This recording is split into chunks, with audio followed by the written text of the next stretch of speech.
Thank you very much for coming back. And we have our first keynote speaker. Our keynote speaker here. Gives me a great pleasure to introduce this first plenary speaker, and someone whose work I greatly admire. Ien Ang is Professor of Cultural Studies at Western Sydney University, where she was also founding director of the Institute for Culture and Society, and where she has been conferred the title of Distinguished Professor in recognition of her outstanding research, which we know all about. But she was also the first person at the university to be conferred that honor, and I think this certainly indicates the extraordinary reach of her work and is an unusual happening that a very competent woman is conferred these honors. She's also a fellow of the Australian Academy of the Humanities and collaborates with a great variety of Australian institutions in her innovative transdisciplinary research and public interventions. I confess I became aware of Ien Ang's work for the first time through the now classic On Not Speaking Chinese, Living Between Asia and the West, which she published in 2001. A book which I read shortly after its publication, or after its publication in book form, as some of the chapters had appeared as articles before, and which filled me with admiration for its author. I read it as one would read a novel, and I'm absolutely sincere in this, unable to put it down, entranced from the first paragraphs, staying up late to finish chapters, and wanting to learn more.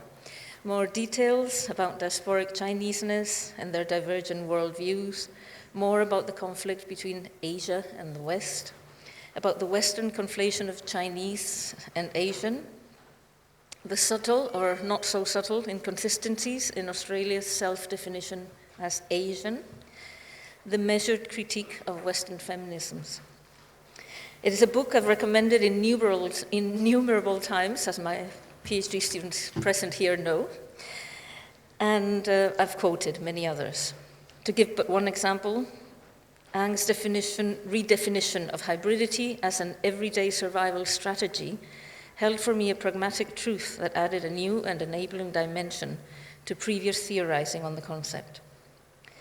A decade ago, in fact, our research group decided to translate into Spanish a collection of theoretical articles which we found essential and lacking in a Spanish version, and with the idea that it would be read here and in Latin America. And needless to say, the first chapter of this book, On Not Speaking Chinese, was immediately selected for the volume, which was published by Anthropos. By the time I became aware of Ien Ang's work in 2002 through On Not Speaking Chinese, however, she was in fact a well-established cultural critic. Reading backwards, I encountered her earlier books, Watching Dallas, Soap Opera and the Melodramatic Imagination, Desperately Seeking the Audience, Living Room Wars, Rethinking Media Audiences for a Postmodern World, all of which challenged methodological dogma and offered highly original research and thought on media, audiences, and representation. Ien Ang's more recent work has focused on communication, the SBS story, the challenge of cultural diversity, 2008, collaborative art, the art of engagement, culture, collaboration, innovation, which she co-edited, and on cultural diplomacy, etc. Her many published articles and chapters over the years, too many to do justice to here, have dealt with diaspora, identity politics, migration, Australia and Asianness, and issues of representation, among the many themes directly relevant to our field. Ien Ang is a truly transnational scholar by personal history and by academic perspective, but she's also very active at local and national level. A good example of this combination is her recent work, which I will let her speak about herself, part of an ARC project entitled Sydney's Chinatown in the Asian Century, From Ethnic Enclave to Global Hub, which is the inspiration for her talk today. I don't want to take up more of her time, as I'm sure you're as impatient as I am to listen to her talk, which, as you see there, is titled Claiming Chinatown, Asian Australians, Public Art and the Making of Urban Culture. So please join me in welcoming Ien Ang.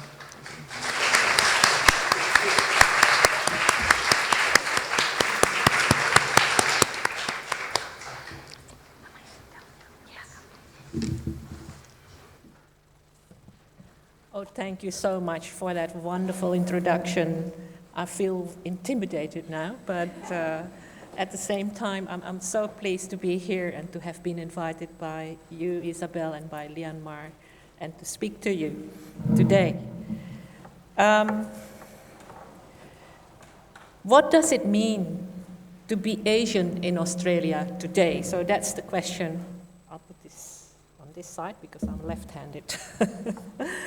There is no quick and easy answer to this question because both terms, Asian and Australian, are very much in flux today in terms of their meanings.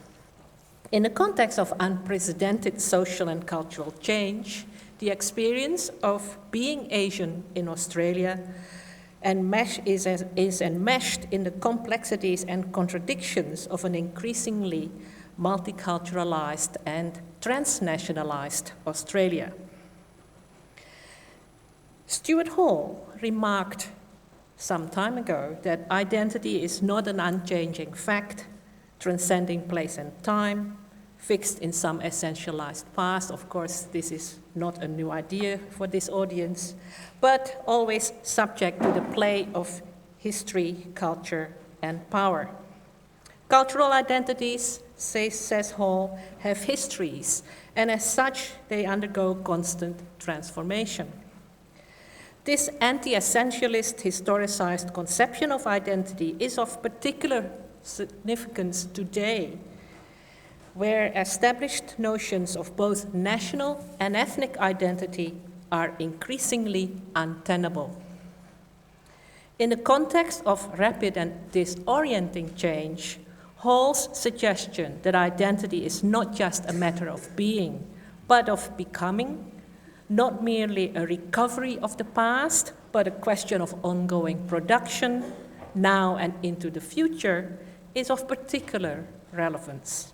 And artists, including writers, of course, are often key figures in this cultural production of identity through practices that are capable of imaginatively articulating the complexities of identity formation as it is entangled with the forces of constant change.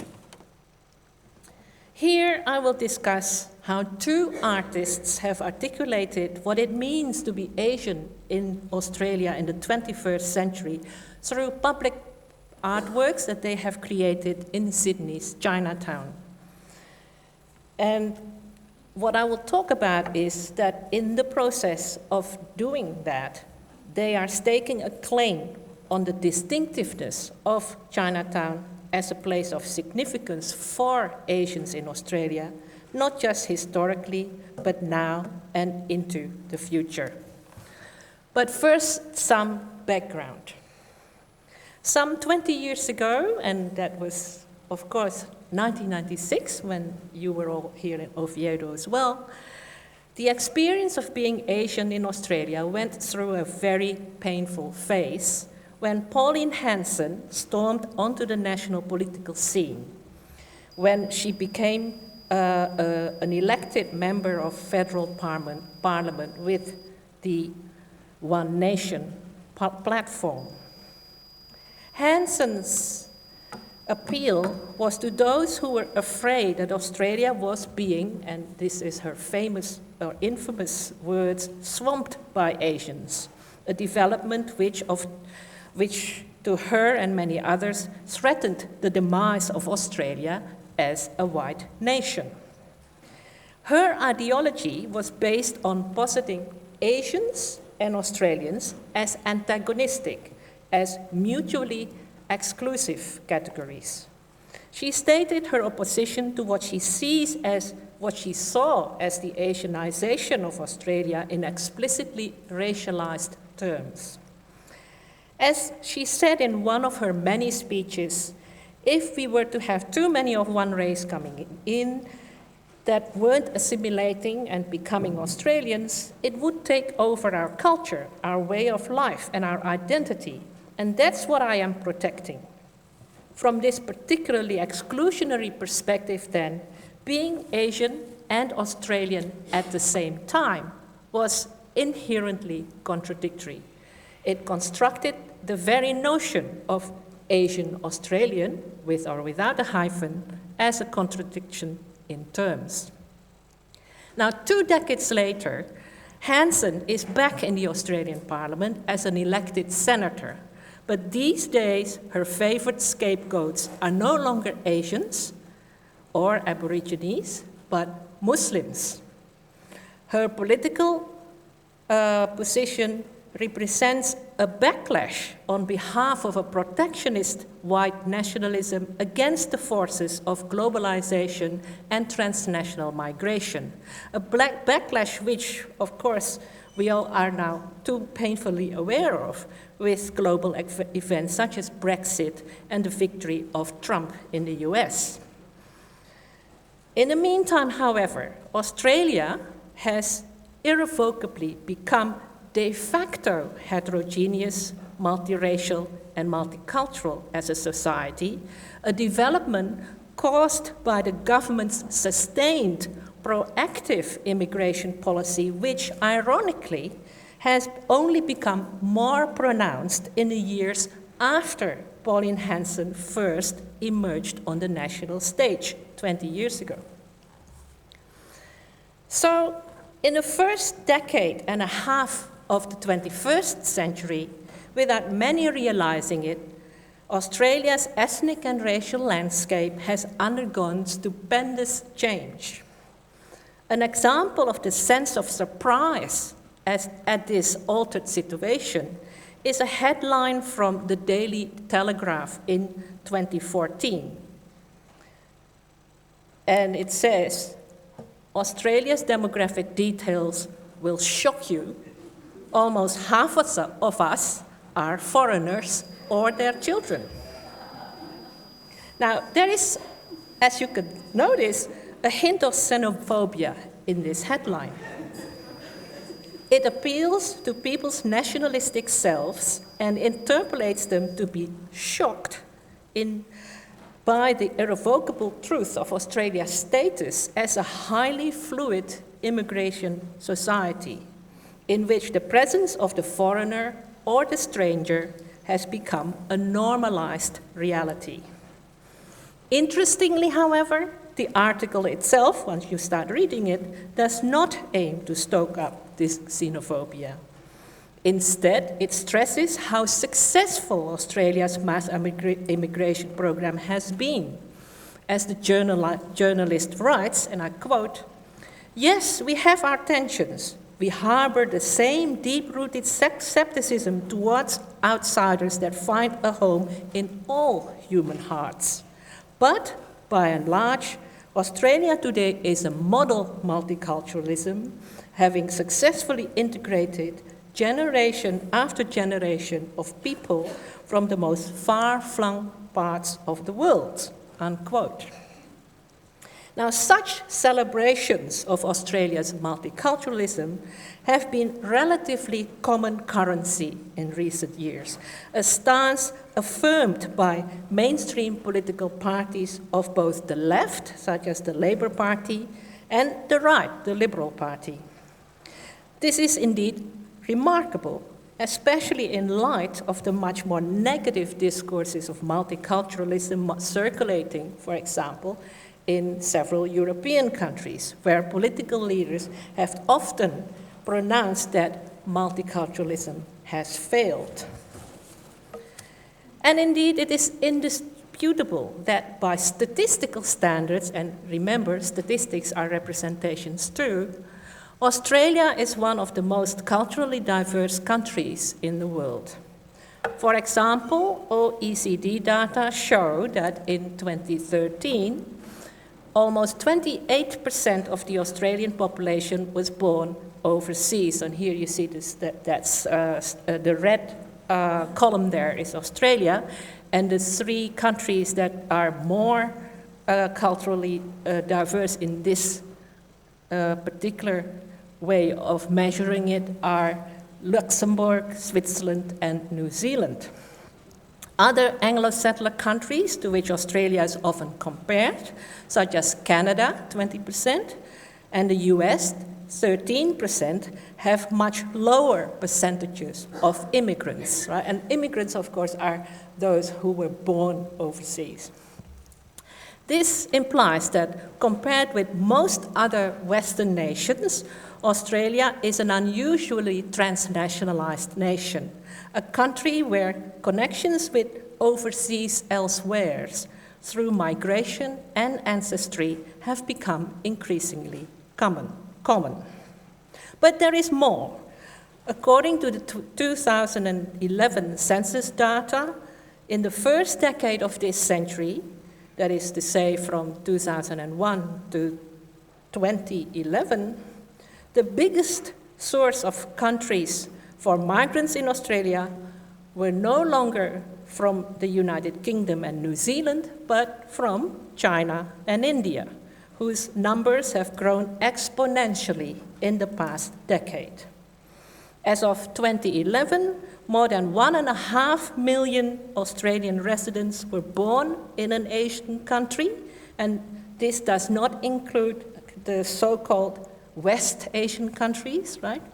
And if we include those who have at least one parent born in Asia, about 10% of Australia's population could now be said to have a strong Asian heritage. This has been such a rapid rise that it evoked newspaper headlines such as this one: Australia becoming more Asian. And this was in a serious newspaper, the Sydney Morning Herald, and we were told here that the number of Asian Australians is likely to overtake the number of European Australians within just a few years. That is probably overstating it, but the point remains. Such statistical representation suggests that Asian migrants have been admitted into Australia in ever larger numbers. Their growing strength in numbers means that being Asian in Australia is no longer a lonely, marginalized experience, but an increasingly normalized one. Despite the anti-Asian and anti-multicultural backlash voiced by Hansen and her ilk, a demographic Asianization of sorts is clearly occurring in Australia. Now, there is a degree of pragmatic inevitability about this historical change. Modern Australia has always relied on immigration for population growth, deemed essential to secure economic development. And in recent times, the supply of migrants has not come from Europe, but mainly from Asia. Moreover, as Asia has become more economically important for Australia, Australian governments have become increasingly mindful of the need to establish closer links with Asia. And the former Labour government's white paper, Australia in the Asian Century, which appeared in 2012, is a case in point here. In short, as the global balance of power is shifting towards Asia, Australia is slowly but irrevocably repositioning itself closer to its geographical neighbors in a bid to safeguard its national prosperity and security. This Australian pivot to Asia, however, does not mean necessarily that its cultural relations with the region to its north are becoming much closer. Overall, Australia's understanding of itself remains that of being part of the global West, while Asian societies generally define themselves as decidedly non-Western. In this respect, an abiding cultural divide persists between Australia and Asia. From the dominant Australian point of view, Asia and Asians remain other, marked by cultural and racial difference. Pauline Hanson remains a symbolic figure in the history of racism in Australia, and echoes of her views remain alive and well today. However, Although well-known old tropes, such as the yellow peril and an Asian invasion, are still often regurgitated, especially in social media, they are no longer part of acceptable discourse in contemporary Australia. As a consequence, for many Asian Australians, especially if they are well educated and speak good English, racism is no longer a dominant part of their social experience. Yet, more subtle forms of discrimination and othering continue to impact on Asian Australian lives, as unconscious biases and stereotypes are all too often relegate them to the sidelines in society at large. The point remains, though, that we should not underestimate the agency of Asian Australians of all walks of life in their daily efforts of claiming a space for themselves in the social fabric of contemporary Australia. In their individual and collective undertakings, they may, slowly but irrevocably, erode the prevailing structures and ways of Anglo-dominated Australian society. And we can see this happening especially in Australia's big cities, where the presence of Asians has reached a critical mass. In Sydney, for example, there are now more than 10 suburbs where more than 50% of the population was born in Asia, and they tend to congregate closer to the geographic centers of the city. I can't show you a map here, but it is very interesting to see that if you color the suburbs, the redder, the more Asians, that those suburbs more closer to the center are redder. One could argue that in demographic terms, at least, inner Sydney is slowly becoming a more Asianized city, an unscripted, organic process of immigration-led urban growth, which could not have been expected even 20 years ago. One particular area of the city that interests me here is Haymarket, which is in Sydney's downtown, just south of the CBD, close to Central Station, and one of the most Asianized parts of urban Australia. According to the 2011 census, as many as 64% of people living in Haymarket are Asia-born, up from just over 50% 10 years earlier, so it's becoming more Asian. In this regard, Haymarket's demographics are very different from that of Sydney as a whole, right? Where, of course, the overall it's still kind of majority white. But in Haymarket, we have much higher percentages of people born in China, Thailand, Indonesia, South Korea, Hong Kong, Vietnam, Japan, and so on. And as a dense, centrally located downtown area, Haymarket functions as a gateway for many recent Asian migrants, from where they may maintain or establish multiple transnational links with the dynamic economies of Asia. The area is a favoring stomping ground for Chinese, Singaporean, and other investors and property developers. Moreover, Haymarket's population is also exceedingly young, reflecting the fact that many are international students, most of whom hail from Asia. Of course, students are a relatively transient population. Most of them stay only for a few years. But each year, their numbers will be replenished by new cohorts of students, making for a particularly dynamic population in the area. Dozens of cheap and not so cheap restaurants of all kinds of Asian cuisines, bubble tea places, shops selling Korean and other Asian fashion and pop culture items, karaoke bars, hairdressers, grocery stores, and other businesses catering for young Asian consumers have sprung up in the area amidst established banks, money brokers, migration agents, real estate agents, language schools, import-export companies, and community associations, which focus their operations on serving a strongly Asian clientele. What we have in Haymarket then is a vibrant, transnational and transcultural urban culture, a part of Sydney where older, white and Eurocentric notions of Australianness are effusively transcended.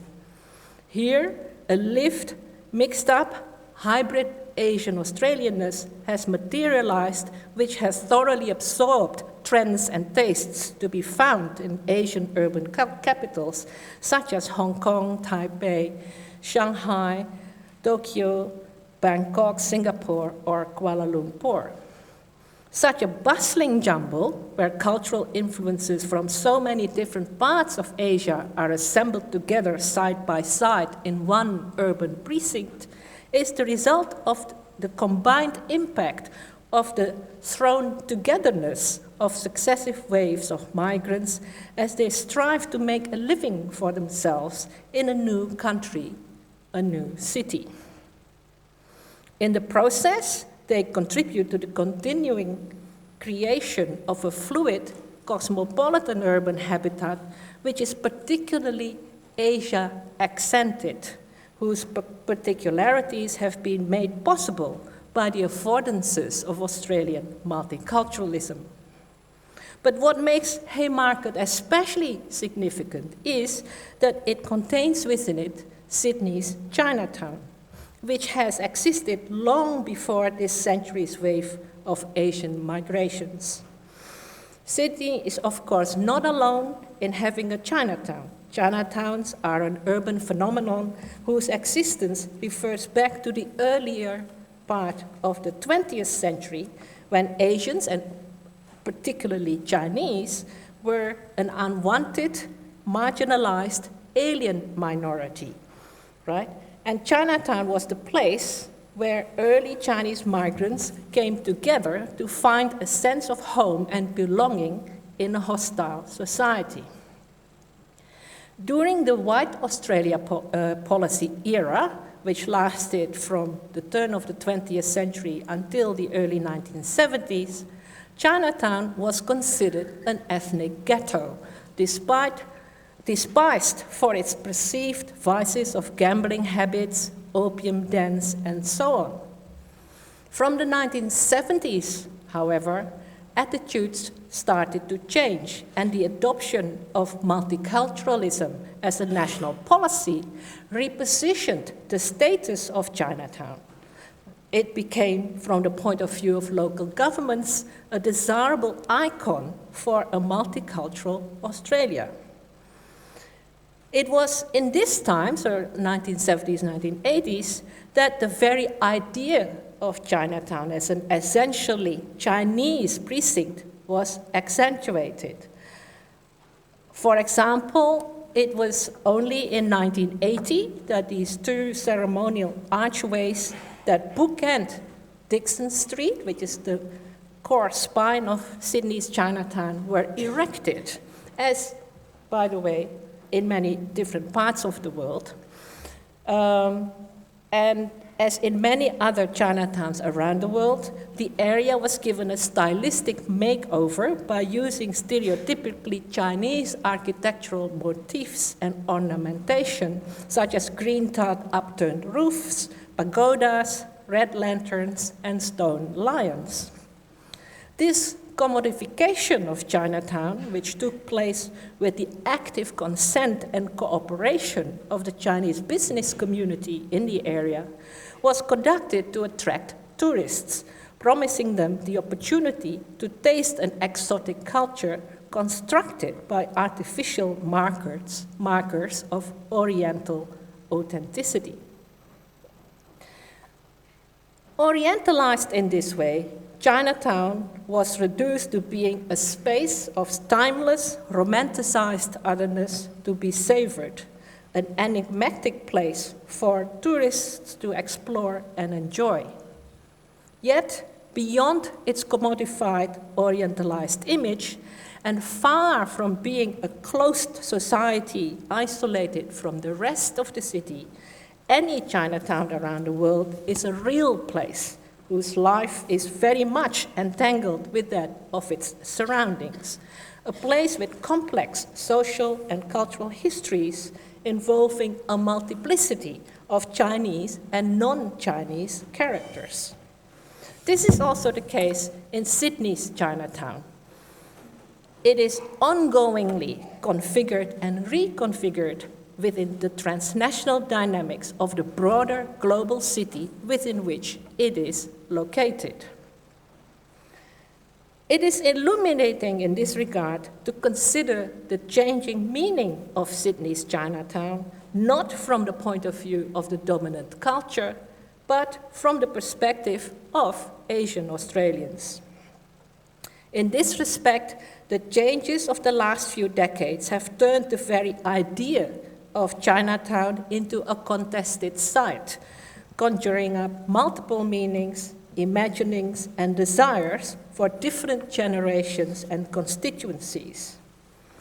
On the one hand, Chinatown has a historical and symbolic significance as a key site for the experience of Chinese suffering and survival in white Australia.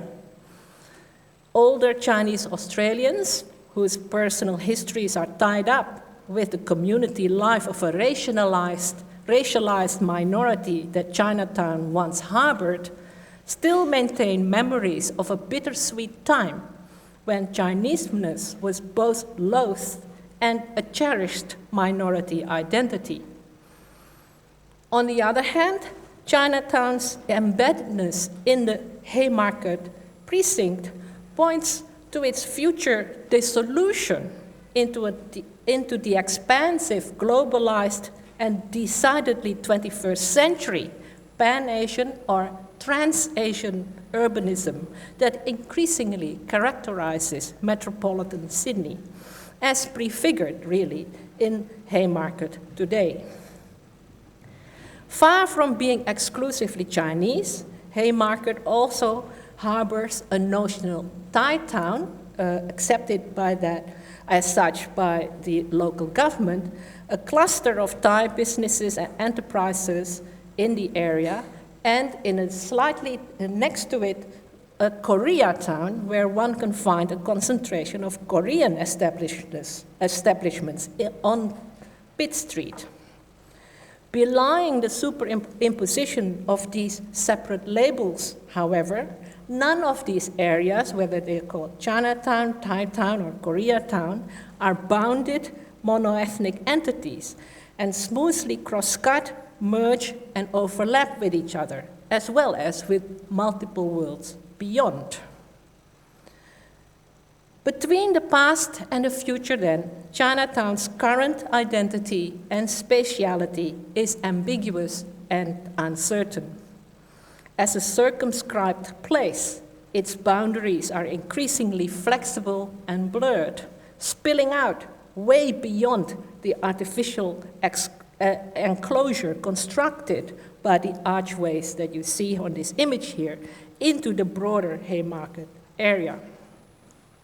As a space of social gathering, it is no longer defined by a cohesive, predominantly Cantonese-speaking Chinese diaspora whose ancestors hail from Guangdong province, but shared by a wide range of ethnicities, generations, and professional groups, with a particularly strong presence these days of Mandarin-speaking Chinese students, investors, and entrepreneurs from different parts of mainland China.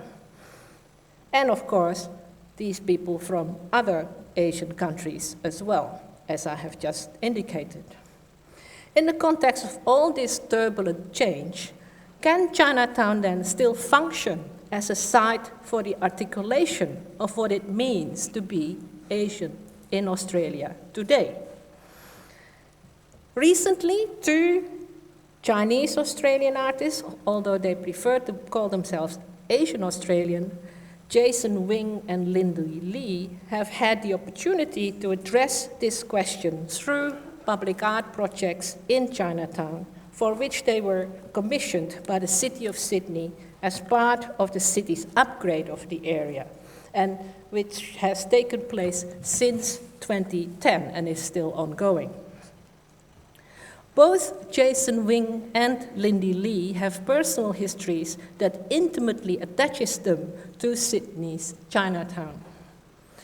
Jason, a street artist who is of mixed Chinese and Aboriginal descent, had a grandfather who worked in his uncle's restaurant in Hay Street in Chinatown and met his grandmother there, where she was a waitress. When he was young, his family went to Chinatown every Sunday for yam chow, dim sum.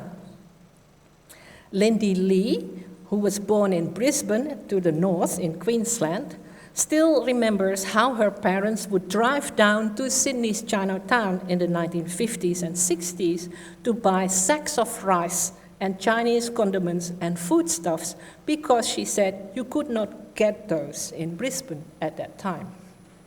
So both these artists have strong personal connections to Chinatown as a historic center for Chinese identification in Australia. And as self-defined Asian Australian artists, they are well placed to articulate a place identity for Chinatown today. Speaking about his work for Chinatown, Jason Wing said that he did want to pay respect to the old Chinatown. But, and I quote him now, I also wanted to acknowledge every other culture as well as including the local Aboriginal people, all the international cultures that have merged with Chinese culture. So you know, you have Chinese culture, but when I say Chinese culture, I mean other cultures that is mixed with Chinese culture as well. So I mean, I should just say Asian culture. It's probably more accurate.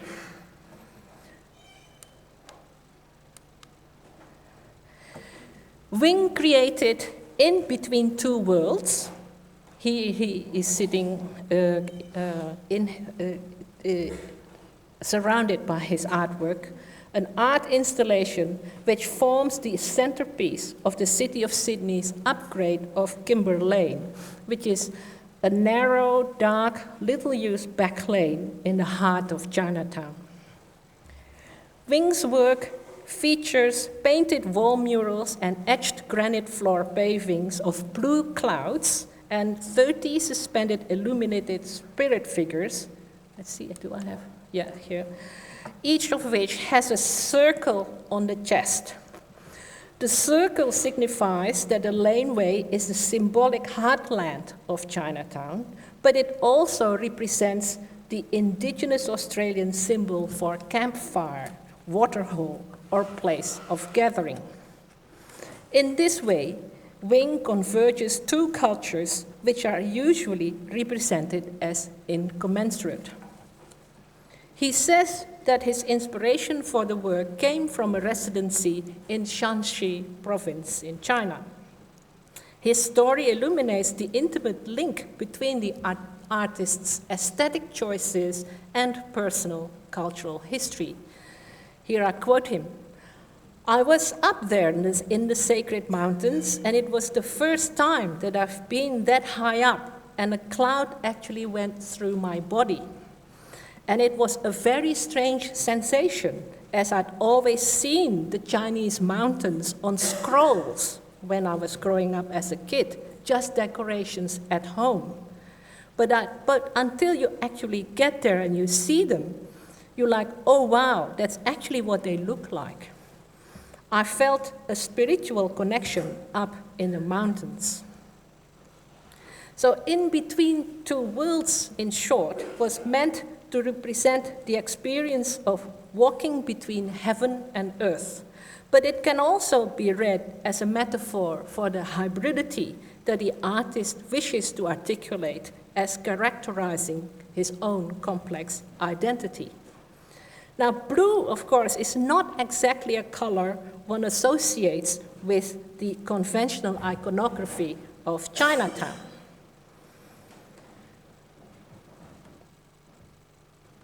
As Aaron Zito points out, and he was the former director of the Center for Contemporary Asian Art with whom Wing worked, he said, in the past, public art in the area has been formulated within a representational mode that used a recognizable palette of Chinese elements, such as lanterns or red lighting, to locate the Chinatown area. However, contemporary Asian cultures around the world are constantly evolving this outwardly representational mode, and future projects should embrace this dynamic to broaden the cultural, conceptual, and technological parameters of thinking about what public art can be in a Chinatown. As Wing's project was public art, not an artwork to be exhibited in the safe and closed space of an art gallery, it was important that the work would be well received by the public.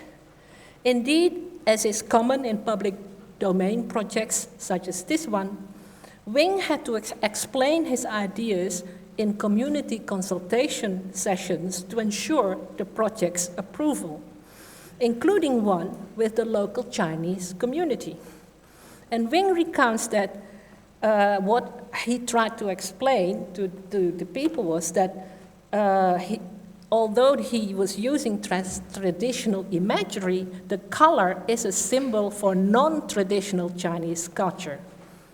He said, I pitched it as blue was the only color contained in all 5 elements, and they really liked that. Often with yellow and red, the lucky colors that we all know so well about Chinatowns, there is so much yellow and red already, it can actually get lost, he said. Wing's artwork, then, is a complex amalgam of references to classical Chinese culture and a considered departure from stereotypical Chinatown aesthetics, articulating a creative rendering of Asian Australianness that deliberately evades any sense of fixed identity.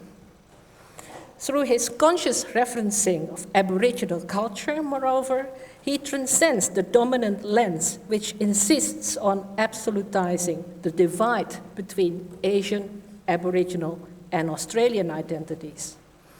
Asked about his identity, he just said, it's really hard to define. It really doesn't fit in a little box. And then he said, what my identity is, 100% Chinese, 100% Aboriginal, 100% Australian. Wing's artistic intervention in Chinatown then resolutely works against museumizing this urban space as essentially or exclusively Chinese, gesturing instead to its fluid hybrid present. The second artist, Lindy Lee,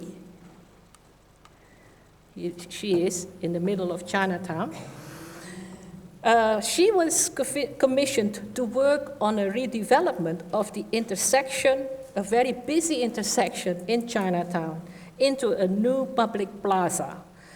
And she shares Wing's openness to fluid identities. Being a generation older than Wing, Lee is more attuned to the gradual change that has taken place in her own lifetime in the meaning of being Asian in Australia. From a period when it was very difficult to be Chinese, she said, to a greater openness and acceptance. Indeed, this change is reflected in the evolution of her artistic biography from a postmodernist practice influenced by the European masters in the 1980s to works that are inspired by Zen and Buddhism from the mid-1990s onwards, when she started to openly acknowledge her Chinese cultural heritage. Lee is acutely aware that as being Asian in Australia has become an increasingly shared and recognized experience, Chinatown's meaning also changes, to the extent that it may no longer hold any special significance for younger people. Indeed, many young Asians today are not concerned with Chinatown's heritage and history. It is a place for them to eat, entertain, and meet friends. And this is not necessarily a bad thing, Lee says. They use it as a natural backdrop, a taken for granted part of their environment, where they can celebrate their identities without having any over-determining idea of their cultural identity.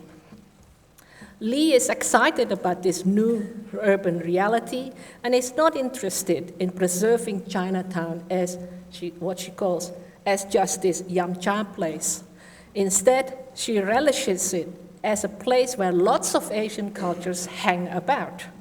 And she recognizes its dynamism, and it's a place really that invites even the white person, she said. As an artist, however, she wishes to put her own stamp on this Chinatown by adding to the layers of meaning that this area has accumulated over time.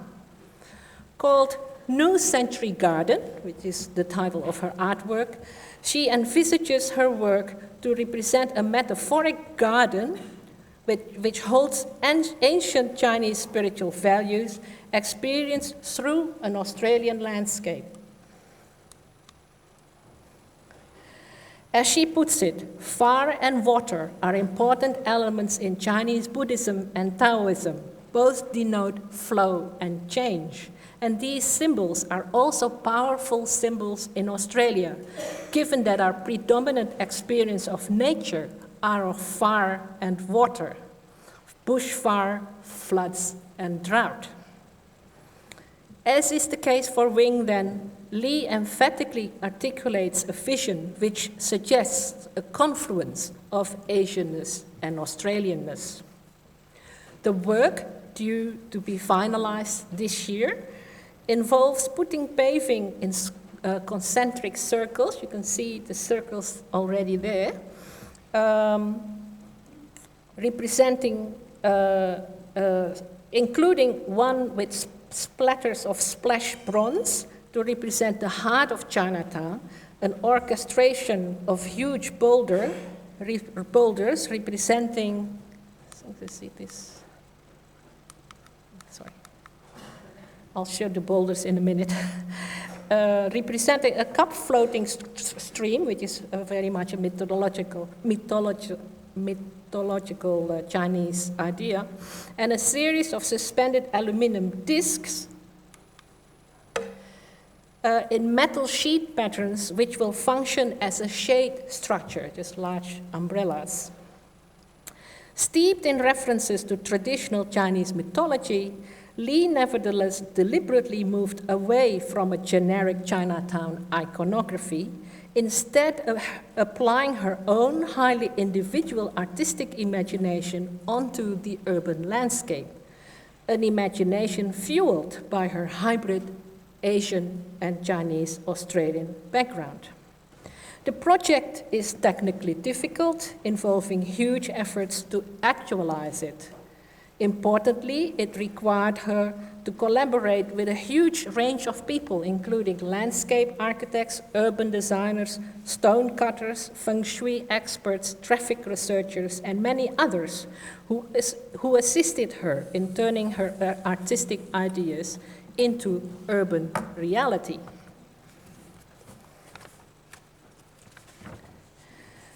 The confluence of artwork and social functionality is perhaps precisely a mark of success for urban public art such as this.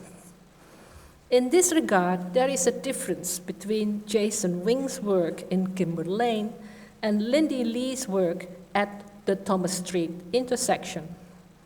Ideally, Wing says, he wants his artwork in Kimber Lane to be a journey that mimics the feeling of walking between heaven and earth, a space, he says, where you can contemplate and think and just reassess where we are at the moment and where the city is at as well. Many visitors who notice the artwork, and it can't help but being noted, do indeed pause and look, taking a moment of respite within the daily urban rhythms of work and play. Lee's artwork, on the other hand, is not in a quiet space, but spreads across a busy intersection where thousands of people are coming and going, creating a special kind of energy, says Lee, which you don't want to get rid of by closing the street down. So while the space would be made more pedestrian-friendly, traffic would continue to be allowed to service the restaurants and the shops. Once finished, her work is destined to become a visually audacious but practical, if not unobtrusive, construction etched into the urban landscape, whose aesthetic and cultural references may well remain unnoticed by most passers-by. Already, the huge boulders, that you can see here, are being used by people to sit on, becoming part of that natural backdrop for the everyday experience of Chinatown. Each in their own way, then, these two artists are making their complex Asian-Australian identities, are marking their complex Asian-Australian identities onto the urban landscape of Sydney's Chinatown through intricate art projects which can be described as what Jeffrey Howe calls transcultural placemaking. According to Howe, transcultural placemaking is engendered often by individuals who occupy multiple worlds and carry with them multiple forms of knowledge and frames of reference.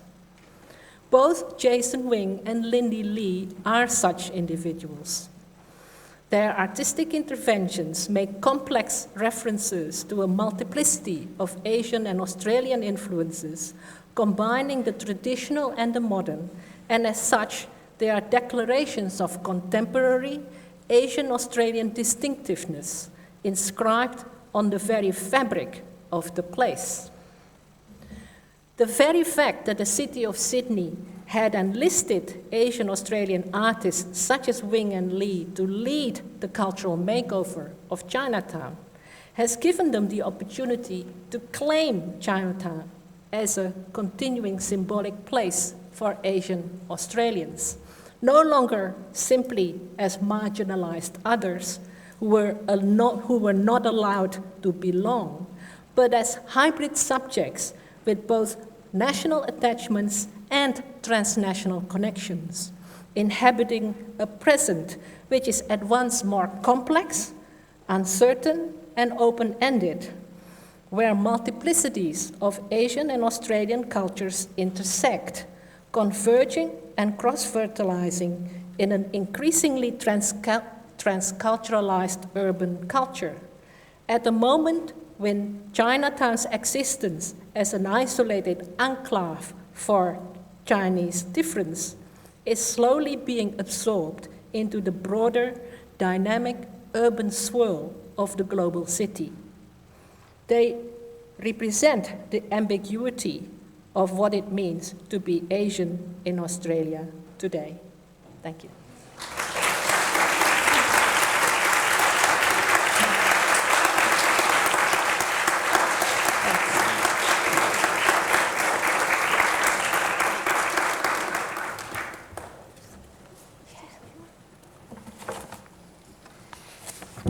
Okay, although we are running a little bit late and we will have some food waiting for us after the next session, but I'm sure they'll wait for us as well. I think we can take a couple of questions, and then I should say that Ien Ang is going to be around for the whole week and although she'll probably want to eat something after this, I'm sure she'll also be prepared to chat to you afterwards. So first comments or questions from the floor?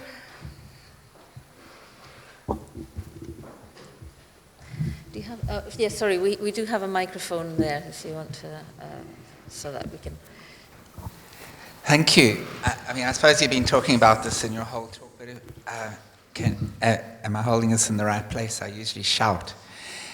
I'm very interested in the way that this term Asian is used as a term of self-identity in Australia. I mean, if you could just compare it to other terms which are related to continents and placemaking. I mean, I think the term Australia maybe is a way that settlers claim a kind of naturalized presence in another space.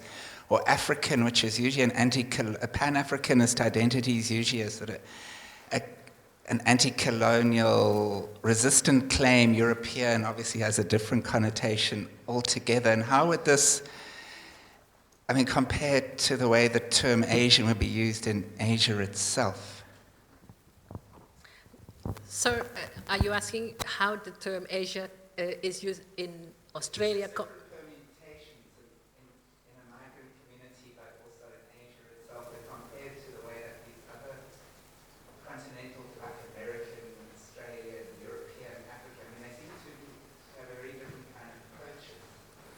Yeah, I think that's right. It's difficult speaking about these issues constantly using scarecrows, but obviously all these labels are contested entities and have situated meanings. In the Australian context, Asia.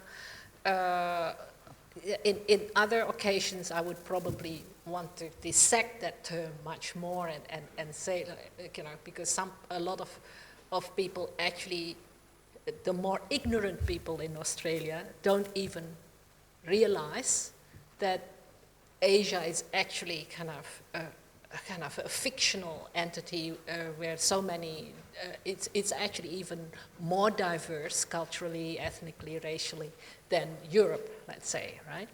But the term as such is very much in circulation in Australian discourse as the continent to which we actually should belong, because geographically Australia is closest to the Asian region, and in a regionalizing world, Australia cannot but belong to Asia, right? So, and it already happens in many ways. For example, Australia is part of the Asian Football Cup. So, Australia plays with Asian teams and it became the Asian champions last year or something like that. So these kinds of developments create a sense that in a popular sense, Asia is very much part of our neighborhood. But of course, once you zoom into it, you have to make distinctions. And those distinctions are very much made in Chinatown, for example, where the Thai merchants and the Korean business people, they want to have their own Thai town or Koreatown and things like that. Whereas the Chinatown people, they have been there longer. They actually prefer to have a kind of a unified Asia town, right? So there are contestations like that, and linguistic issues are very important in that sense, because most people of Korean background who are in the city, they have arrived relatively recently. They don't speak English very well and things like that. So the linguistic divides often create the necessity for establishing separate groups. But then it dissolves again, kind of at the next stage when there is collaboration across, and celebration of Lunar New Year would happen together. So I think the fluidity of these terms needs to be emphasized. And the official discourse now, it tends to really kind of conflate Asia with China, especially the People's Republic of China, because of its economic might. And that is one of the things that we really have to be very, very alert about, I think, because that is going to be one of the big stories in the next few decades, not just in Australia, all over the world.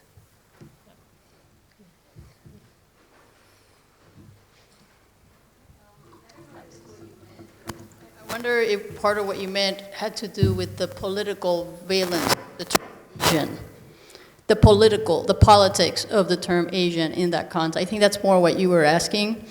But related to that, I wondered in the talk, it seemed Australia meant white Australians or European descent Australians. So I wonder, what is the relationship and what are the discourses about immigration and Asianness in Australia from indigenous perspectives?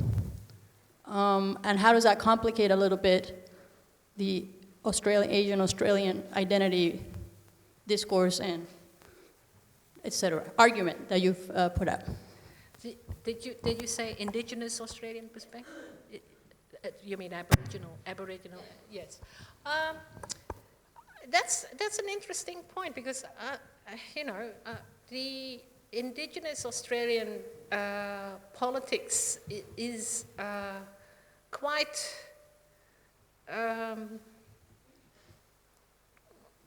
when it's about immigration, they don't make a distinction between Europeans and Asians.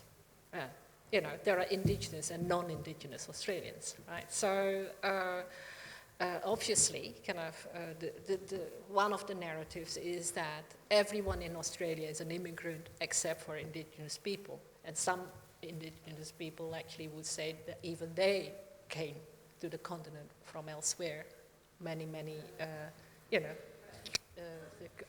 times ago. So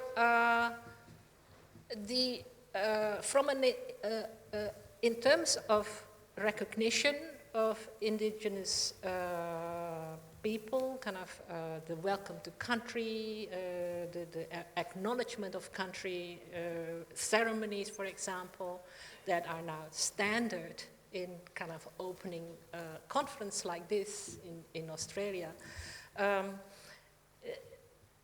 There is I think the Aboriginal point of view is very inclusive these days, actually. From their point of view, yes, there is a history of invasion of the continent started by the Europeans, but now we have to establish a society that is inclusive of everyone.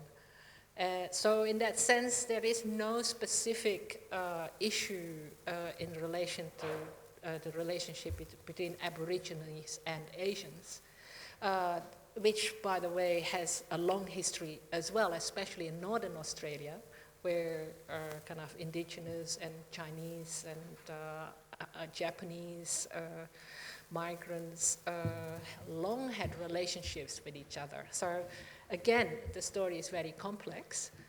You can only bracket these terms when you speak about these issues in the context of a talk like this. Okay, maybe one last question, or here, Andrea. Thank you. I'm interested in the politics of public art and how it creates new pedestrian communities and how that relates to the public art that you're discussing, particularly in the way that public art can be commissioned. So I suppose there's an economic, transactional situation happening there, and then how that art brings new people to a space, and what's happening there. Because of the I suppose the new pedestrian community that enters the space. Does this make sense? You mean whether public art is enlisted to revitalize neighborhoods? Exactly, and then what the political implications of that are, I suppose. Yeah. Well, there is quite a bit of work done about the politics of public art, but I think you can't actually generalize. Some public art is very, cynical or transactional, but other, the process of creating particular forms of public art in particular neighborhoods needs to be looked at. In this particular case, I think it was quite inspired by the city of Sydney, that they actually decided to give these projects specifically to Asian Australian artists to lead, right? So, and that is actually quite, I unusual. There was a lot of activism to make that happen. And, because in general, the projects like these would not be led by artists. They would be led by, designers or planners. And then the artist would be brought in at the end to make it a bit nice or something, right? Whereas in this case, it was artist-led. So that's why it was an interesting initiative. Okay, I really am sorry to have to move on because, but we did have a kind of concentrated morning for reasons of schedule. So please first join me in thanking Ien Ang for this really inspiring lecture.